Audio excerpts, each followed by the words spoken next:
Si George. Tara si George. Kumusta po kayong lahat? Kumusta naman mo diha? Ako diri. Mora Japon. Japon. Sa terene. What's up tol? Isa mapagpalang hapon po sa inyong lahat. So ito yung gagawin natin tol. Bilang nag-update po tayo ngayon sa pagpagawa natin ng bahay. So ngayon tol, ipapakita ko na sa inyo si George, si Renier. Kung naalala nyo tol, kasama pa rin dito sa namin ngayon si Tatay Rene. Kung naalala nyo, medyo matagal-tagal na to na hindi natin nakikita si Tatay Rene tol. Pero ngayon tol, nandito siya. Pinuntahan ko kanina ba, tumulong siya tol, para maghakot na dito ng balas kasi medyo may kalayuan man ng konti papunta dun sa bahay yung pinatitirikan ko ng bahay, kaya tutulong siya at si George. Dito kami nagtutulungan para nais ko lang po tol na batiin kayo ang lahat ng mga solid supporters natin dyan, lahat po ng mga pinuno natics natin, pinuno family, Team Harlika, na pinagmumunuan po ni Ma'am Darling no, si Bunga. Shout out sa inyo. Maria Pino Alegre, shout out kay Mary Makunay, shout out po sa Ma'am Daphne Agravian, shout out. At lalong-lalo na po kay Kuya Roms Zara at kay Ate Judith, shout out sa iyo. Ate Judith Chara, kay Ate Mary Grace Jefferson, shout out sa iyo te. At kay Mami Janice Alcalde, shout out. Kay Mami Nor Dren, shout out. Kay Ma'am Salvacion, shout out din sa iyo no. Kay Ate Vilma, shout out. At sa lahat po, sa lahat ng mga solid supporters ni Pinuno, na silent viewers natin dyan, shout out po sa inyong lahat. At isa din ako na nagpapasalamat sa inyo na isa kayo nagdasal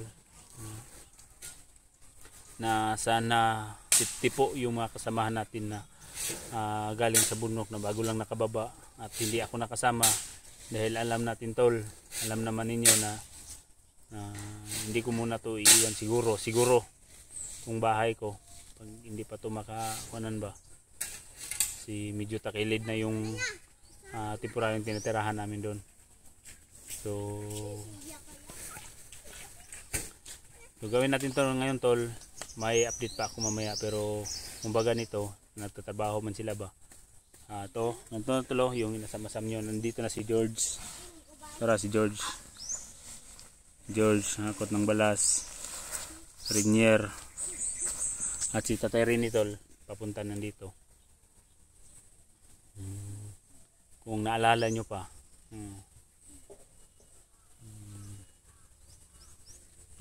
Kung naalala nyo si Tatay Rene, isang dating commander na tak na bagong buhay.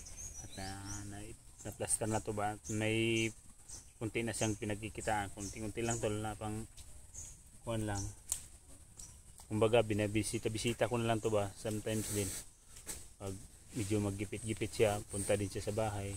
Kumbaga tol, yung ginagawa ko talaga give and take lang. Kung may blessing na sa akin man, may nanghingi din ng kagaya nila Tatay Rene kasi tinutulungan ko din sila ba kahit kunti-kunti tol. Ang importante lang talaga na kusang loob mo na ibigay ng blessing na ibinigay sa iyo at magbigay ka din sa kanila ng kusang loob din.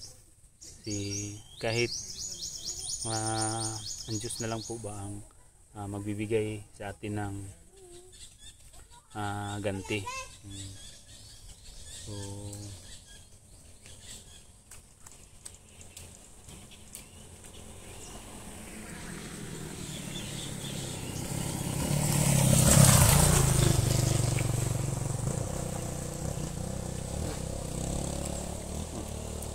Yun tol. So si Engineer, si George, si Tatay Rene. Yung anak ni Tatay Rene tol. Ara. Ay, di ni mao day. Ara day. Ara. Ay dong anak. Anak. Nag-aaral na to. Eskwela naman eh. Ayun o. Oh, Eskwela. Grade 1 no? Grade 1? oh, Batman. Ito. Muna muna lagi. Tatay Rene o. Muna muna. Kumusta ang kuan? Kumusta ato mga supporters na kumusta po kayong lahat? Kumusta naman mo diha? Ako diri. Mao ra Japon. Magyapon. Di okay kasi wala. Tamas lang gyapon ko ani. Kaya saan man lagi ni ato kawadon. So yun tol, sabi po ni Tatay Rene na hindi nakaintindi ng Bisaya. Kayod pa rin ba? Kayod na Anak buhay lang, buti nila kayo makabili ng kunting bigas. Kayod. Umakayod pa rin siya tol kasi may estudyante na sabay yung panganay niyang anak nag-eskwela ng grade 1. Kaya dito siya ngayon para makabili din siya ng bigas ba or kuan. Kumbaga tulong-tulong na lang kami tol, kung gibantik na lang. May kunting akong grasya di. May kunting akong blessing, bibigay din ako sa kanila, gaya sa kanila. At si George, may update kami mamaya siguro ni George. Nausap kami, bumalik si George dito tumulong. Kinausap ko na. Dito papuntang bahay na doon. Siguro mga bukas maatupan na namin, abutangan na namin ng kuan sa babaw atop. So, Rainier, George. Laki ng katawan ni George oh.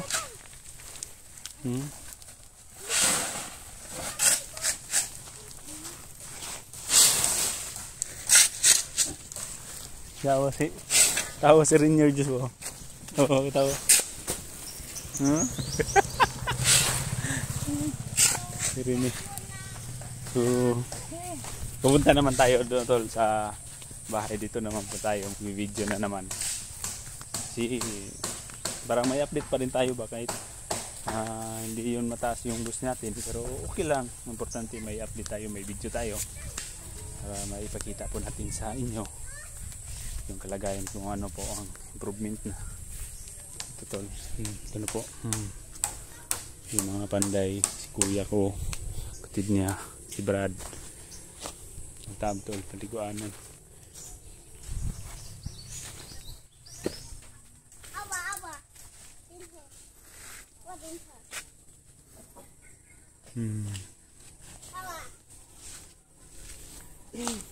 Ito lalagyan pa to dito ng simento to, lalagyan to na lalagyan para kagaya nito ba, kaya nito mas lalong tumitibay kung meron kan dito. Tibay talaga to kasi hindi siya basta-basta makuan ba.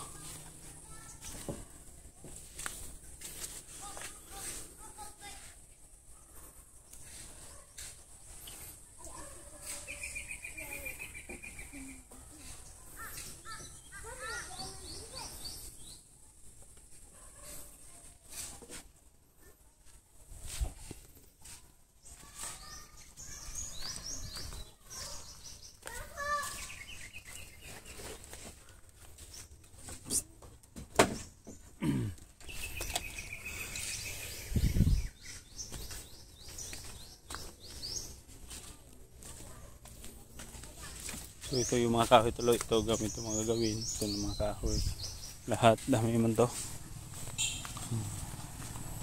Tulong muna ako tol mag isa ng balas papunta dun sa loob. Sa terreno balas.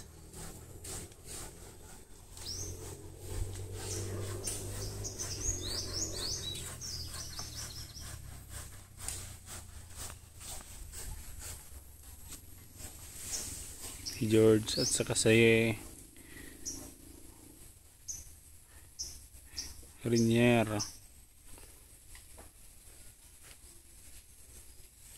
Kumusta pa na daw? Kumusta po daw si Tatay Rene sa inyo tol? Smile daw. Tawa po. Si George.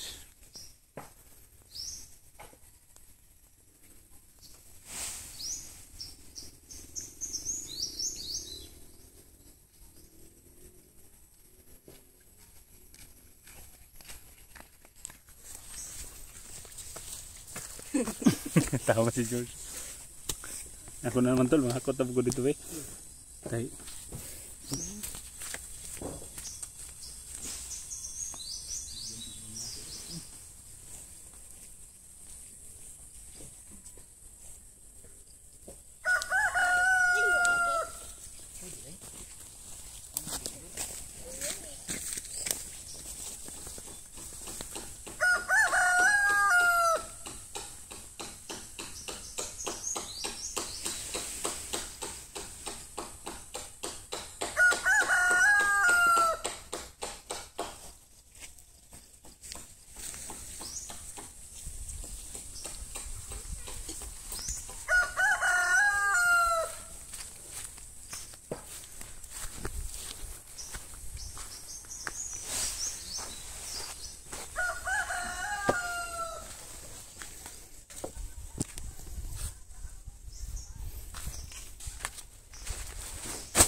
Doon nakiglarawan si Rinier.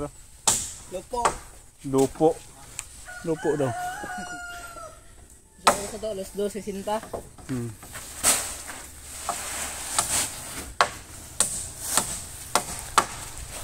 Kailangan na talaga mag-aral ni Riniel kasi tinanong namin kung anong oras ba. Sabi niya alas 12:60 na daw ang oras. Meron ba yan?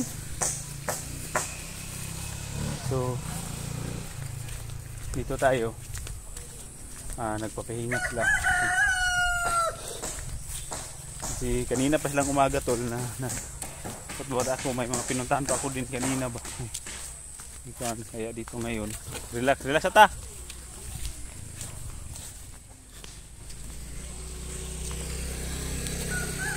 Relax.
Diri dong.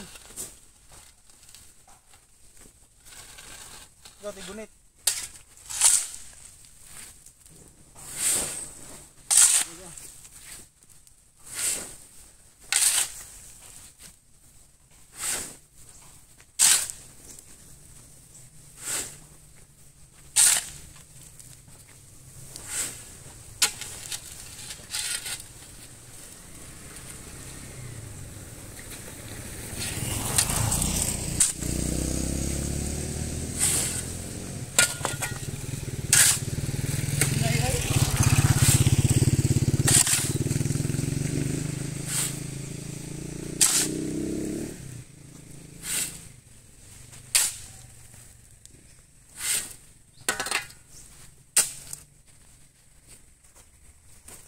yun tol,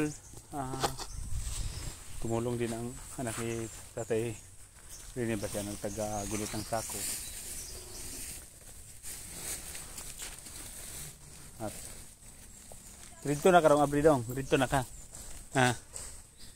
So good news. Nag-aaral tong bata na ito. Ngayong pasukan na naman. Grade 2 na to siya. Yung anak ni Tatay Rene. Sometimes tol, panag siya sometimes dinadalaw ko talaga to si Tatay Rene sa kanila. Pero hindi lang ako nag-video ba. Habang dinadalaw ko siya. Ngayon, dahil wala tayong update sa ating channel, kaya kailangan na magbibideo lang ako. At nais ko lang sana tol na hingiin sa iyo na sa inyo pong lahat na mga masugid na nagasuporta sa akin na kahit hindi lang kayo mag no skip ads tol. Sana mag-abang-abang pa rin kayo sa mga susunod kong mga exploration sa bundok. So yun tol.